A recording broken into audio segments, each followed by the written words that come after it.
بسم اللہ الرحمن الرحیم۔ آج 19 اگست ہے، پیر کا دن ہے، 19 اگست 2024 ہے۔ آج اسلام آباد میں سپریم کورٹ کے سامنے ختم نبوت کے رضاکار اور جمعیت علماء اسلام کے کارکن لاکھوں کی تعداد میں جو ہیں وہ سپریم کورٹ کے سامنے نکلے اور سپریم کورٹ کی چیف جسٹس کے خلاف نعرہ بازی کیا اور مظاہرہ کیا اور وہاں پہ جوشیلے خطاب کیے۔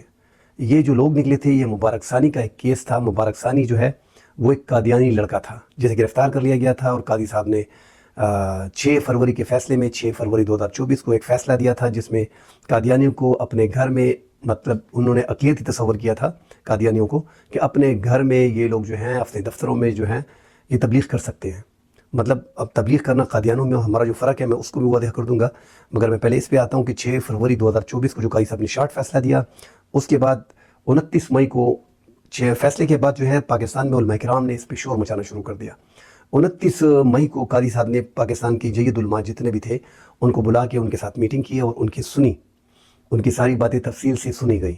24 جولائی کو دوبارہ 27 صفحات کا مشتمل فیصلہ جاری کیا گیا، 50 پیراگراف پہ مشتمل تھا، جس میں اپنے 6 فروری 2024 کا پہلا فیصلہ جو تھا اس کو برقرار رکھا گیا۔ قاضی صاحب نے 29 مئی کو پاکستان کے جید علماء سے ملاقات کی، ان کی باتیں سنی مگر اس پہ عمل نہیں کیا، ایسا ہی ہم کہہ سکتے ہیں، کیونکہ ہونا یہ چاہیے تھا کہ ایک اتنا انتہائی حساس معاملہ اور آپ سے علماء کرام ملتے ہیں، اس کے بعد جو ہے آپ 27 صفحات کا مشتمل فیصلہ جاری کرتے ہو، مگر اس میں جو ہے آپ علماء کرام کی وہ رائے جو ہے، آپ نے اس میں بڑی اچھی باتیں کی ہیں، جو 50 صفحات کا اردو میں بھی آپ نے فیصلہ جاری کیا ہے، مگر اس میں جو ہے اپنے فیصلے کو برقرار رکھا ہے، اس پہ احتجاج ہوا تھا۔ اور یہ مبارک ثانی جو ہے، یہ ایک لڑکا ہے، یہ اپنی تبلیغ کر رہا تھا۔ پاکستان کے جو 1974 میں قادیانیوں کو غیر مسلم قرار دیا گیا ہے، 1984 امتناعی آرڈیننس میں ایک کہا گیا تھا کہ یہ لوگ مسجد میں اذان نہیں دے سکتے، مسجد میں نماز نہیں پڑھ سکتے، اپنی تبلیغ کھل کے نہیں کر سکتے، چھپ کے نہیں کر سکتے۔ تو یہ ساری باتیں جو ہیں 1984 سے چلی آ رہی تھی۔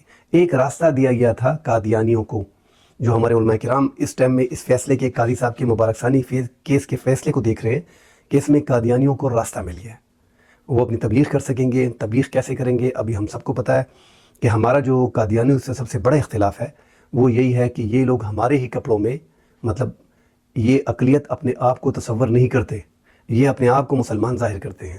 ہماری نیشنل آئیڈینٹی میں ان کا نام جو ہے، ان کا نام کے ساتھ مسلمان لکھا ہوتا ہے۔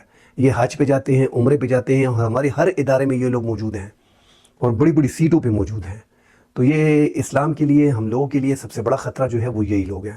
قادیانیوں کے حوالے سے پاکستان میں کوئی بھی بندہ اگر وہ مذہب سے زیادہ قریب بھی نہ ہو اور وہ مسلمان ہو، ایک عام مسلمان ہو، وہ بھی قادیانیوں کے جو ہے سخت خلاف ہے۔ وہ اس کی وجہ یہی ہے کہ یہ لوگ ہمیں نقصان دے رہے ہیں، ہمارے ہی کپڑوں میں، ہمارے ہی نبی کی نعوذ باللہ ان کی شان میں گستاخی کر رہے ہیں، قرآن میں تحریف کر رہے ہیں اور اپنے آپ کو مسلمان کہہ رہے ہیں۔ ان کے ساتھ جو ہمارا جھگڑا چل رہا ہے وہ یہی ہے کہ یہ لوگ اپنے آپ کو اقلیت تصور کر لیں، اپنے آپ کو غیر اسلامی، غیر مسلم تصور کر لیں، اور اپنے لیے جو ان کے شناختی کارڈ میں اور پاسپورٹ میں لکھا جائے کہ یہ قادیانی جو ہے یہ اقلیت ہے اور یہ غیر مسلم ہے، تو ان کے ساتھ غیر مسلم جیسا برتاؤ کیا جائے گا جیسے کہ پاکستان میں دیگر اقلیتوں کے ساتھ کیا جاتا ہے۔ اور یہ ہمارا سب سے بڑا جھگڑا ہے، اور اس جھگڑے کو، یہ جھگڑا حل ہی نہیں ہو رہا، اس کا کوئی راستہ ہی نہیں نکل رہا۔ حالانکہ پاکستان میں جو ہے وہ مور دین 90% جو ہے وہ مسلم پاپولیشن ہے، اس کے باوجود یہ کیس جو ہے جوں کا توں پڑا ہوا ہے۔ قادیانیوں کا ایشو جو ہے، قادیانی اصل میں غیر مسلم ہے، یہ ہمارے کپڑوں میں، ہمارے کپڑے میں ورڈ اس لیے یوز کرتا ہوں کہ یہ اپنے آپ کو اقلیت تصور نہیں کرتے، یہ آپ کو مسلمان ظاہر کرتے ہیں، اور ختم نبوت پہ ان کا ایمان نہیں ہے۔ ان کے جو اپنے ہیں نعوذ باللہ، ان کے اپنے نبی انہوں نے گھڑے ہوئے ہیں، جھوٹے نبی، تو یہ مسلمانوں کو جو ہے تکلیف اور ضرر دینے کے لیے یہ لوگ آگے آ گئے ہیں اور یہ اپنے آپ کو مسلم تصور کرتے ہیں۔ ہمارا جھگڑا سمپل سادہ سا ہے کہ یہ لوگ جو ہیں اپنے آپ کو اقلیت تصور کر لیں، یہ غیر مسلم اپنے آپ کو ڈکلیئر کر لیں، ان کو اقلیت کے تمام وہ حقوق ملیں گے جو دیگر اقلیتوں کے ہیں، کیونکہ یہ مسلمان بنے بیٹھے ہیں۔ اور ہم جو شخص حضرت محمد صلی اللہ علیہ وآلہ وسلم کو آخری نبی نہیں مانتا وہ مسلمان نہیں ہے، تو یہ مسلمان ہے ہی نہیں، یہ غیر مسلم ہے۔ اس فیصلے کی طرف آتے ہیں۔ اس فیصلے میں قاضی صاحب کا جو 6 فروری کا فیصلہ تھا، جو بعد ازاں تفصیلی فیصلہ جاری کر دیا گیا 24 جولائی کو، علماء کرام جو ہے وہ ان سے 29 مئی 2024 کو ملاقات ان کی ہوئی اور ان کی پوری بات سنی گئی، مگر وہ باتیں بھی کچھ اچھی ڈالی گئی ہیں اس میں فیصلے میں، مگر جو مین چیز ہے جو مسلمانوں کا اور علماء کرام کا جھگڑا چل رہا ہے کہ ان کو اوپنلی تبلیغ کی اجازت نہیں دینی چاہیے تھی، یہ ایک راستہ کھولا جا رہا ہے، اس پورے فیصلے کو منسوخ کر دینا چاہیے۔ پنجاب حکومت نے ابھی ان پہ نظرثانی کی درخواست ڈالی ہے جو قاضی صاحب نے قبول کر لی ہے، اور 22 اگست کو